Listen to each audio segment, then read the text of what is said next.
Assalamualaikum warahmatullahi wabarakatuh. Hello everyone, good morning. Let me introduce myself. My name is Adila Fitriana Zulfa. I'm from Universitas PGRI Semarang yang sedang mengikuti magang 3 di MA Abadiyah. Now, I'm your teacher, so you can call me Miss Dila. How are you today, class? Fine? Good. Me fine too. Oke, sebelum kita memulai pelajaran pada pertemuan kali ini, alangkah baiknya kita berdoa terlebih dahulu. Let's pray, begin.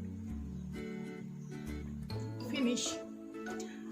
So, in this first meeting class, we will listen about pronoun. Pada pertemuan kali ini, kita akan membahas tentang pronoun atau kata ganti. Sebenarnya, dalam komunikasi sehari-hari, kita sering sekali menjumpai pronoun atau kata ganti. Misalkan, I, you, we, they, he, she, it, dan lain sebagainya. Salah satu fungsi dari pronoun itu sendiri adalah untuk menghindari adanya pengulangan kata yang sama. So, perhatikan contoh berikut ini. Alia wants to have many pen pals because Alia likes making friends.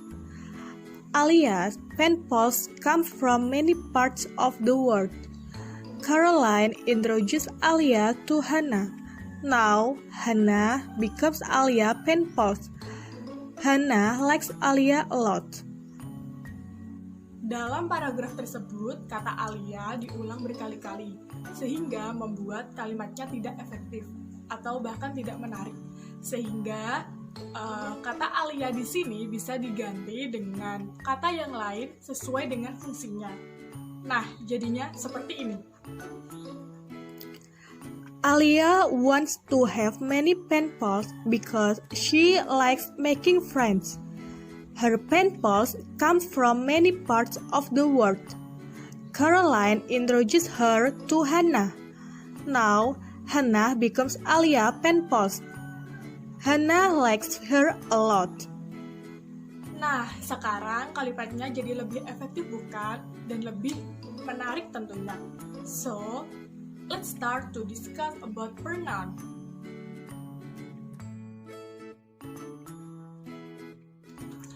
Ada beberapa jenis pronoun atau kata ganti sesuai dengan fungsinya masing-masing.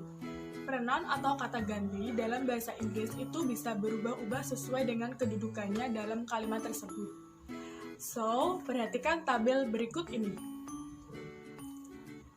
Misalkan kata I bisa berubah menjadi me apabila di situ kedudukannya sebagai objek.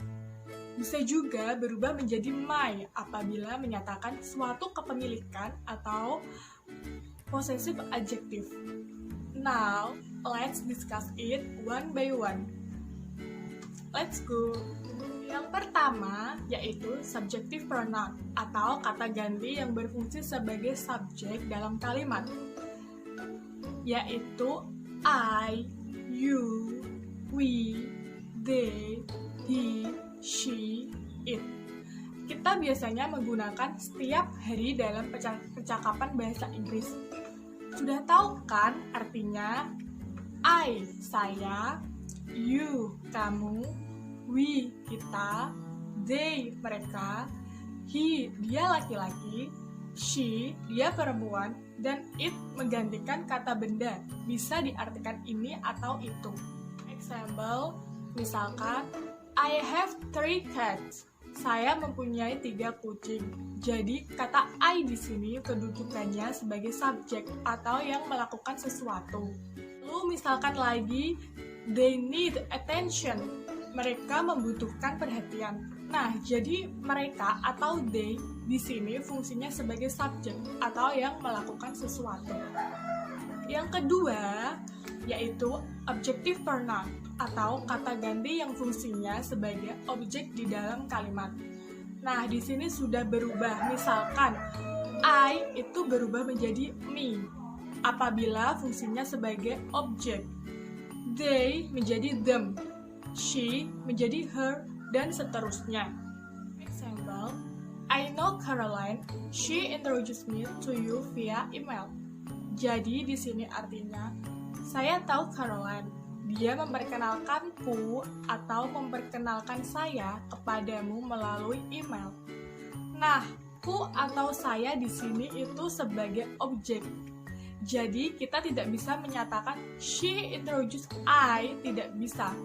Jadi harus diganti dengan me. Lalu contoh yang lain misalkan, my brother is an elementary school student. Sometimes I accompany him to go to school. Adikku adalah murid SD. Kadang-kadang aku menemaninya atau menemani dia pergi ke sekolah. Nah, dia di sini fungsinya sebagai objek kan? Karena dikenai tindakan. Jadi di sini kita tidak bisa menuliskan sometimes I accompany he. Itu tidak bisa, jadi harus diganti dengan him.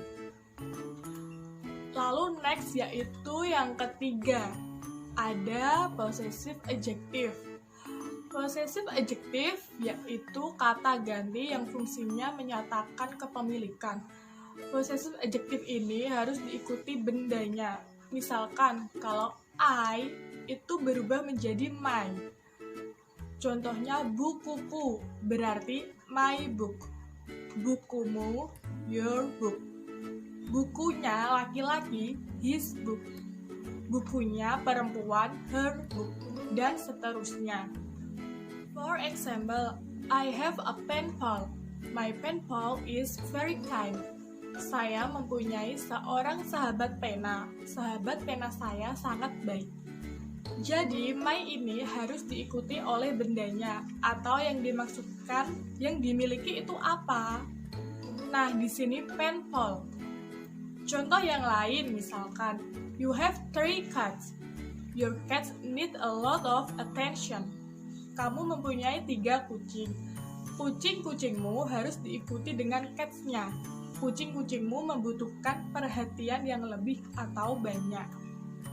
Oke, next, yang keempat adalah possessive pronoun. Kata ganti ini juga menyatakan kepemilikan. Tetapi bedanya kalau possessive pronoun tidak diikuti oleh bendanya. Karena di sini artinya mine adalah milikku, yours miliknya, his miliknya laki-laki, hers miliknya perempuan, ours milik kita, theirs milik mereka. For example, this is my book. This book is mine. Ini adalah bukuku. Buku ini adalah milikku. Berarti di sini tidak bisa ditambahkan dengan mine book. Karena ini adalah possessive pronoun, tidak diikuti oleh bendanya. Contoh yang lainnya, misalkan, these are your cats. These cats are yours. Nah, ada tambahan s di sini ya, kalau possessive pronoun. Well, this is explanation about pronoun. Sekarang saya ingin mengetahui sejauh mana sih kalian mengerti tentang materi hari ini. Jadi, saya akan memberikan beberapa kalimat dalam bahasa Indonesia, kemudian kalian harus menerjemahkannya ke dalam bahasa Inggris. Gunakan pronoun yang tepat sesuai dengan konteksnya. So, are you ready? Okay, let's go. Translate into English. First, kamu belajar denganku di rumahmu. Second, ini bukan bukumu, tetapi ini milikku. Third, Sarah dan Rahma pergi ke pantai dengan keluarga mereka. Nah, tulis jawaban kalian di buku ya, lalu nanti dikirim via WhatsApp group. Well, that's all for today, and I hope you enjoy our English class. Thanks for watching, and see you in the next video. Wassalamualaikum warahmatullahi wabarakatuh.